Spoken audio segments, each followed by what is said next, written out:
நம்ம கோயம்புத்தூரில் முதல் முறையாக ராஜேந்திர சோழனால் வடிவமைக்கப்பட்ட 18 சித்தர்களுக்கான பரிசுத்த சித்த பூஜையை மூலிகை சித்தரையா நடத்த உள்ளார். விதியை மாற்றுவோம் சித்தர்கள் வழியில் பயிலரங்கு நடைபெற இருக்கிறது. காலை 9 மணியிலிருந்து மாலை 5 மணி வரை பயிற்சிகள் நடைபெற இருக்கிறது.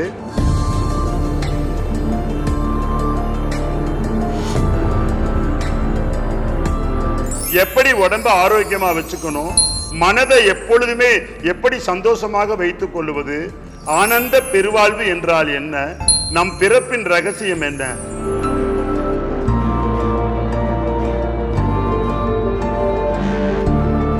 சித்தர் வழிபாடு என்ன என்பதை தெரிந்து கொள்ளுங்கள்.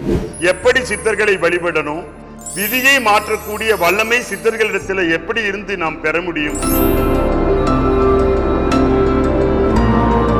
அதுல நோய் நொடி தீர்க்கும் அனைத்து பயிற்சிகளும், பிரபஞ்ச மகா மருத்துவம், முத்திரை மருத்துவம், ஜல மருத்துவம், வாசிய மருத்துவம், மூலிகை மருத்துவம், யோகா மருத்துவம், வர்ம மருத்துவம், காய்கறி மருத்துவம் என பல மருத்துவ முறைகளையும், உடம்பே மருந்து உடம்புக்கு எதுக்கு மருந்து, உணவே மருந்து உடம்புக்கு வேண்டாம் மருந்து என்கின்ற கலைகளையும் உங்களுக்கு கற்றுக் கொடுத்து விதியை மாற்ற நாங்கள் தயாராக இருக்கிறோம். ஆகஸ்ட் 17, 2025 ஞாயிற்றுக்கிழமை ஸ்ரீ ராமகிருஷ்ண விவேகானந்தர் ஆசிரமம், சித்திரைச்சாவடி, கோயம்புத்தூர்.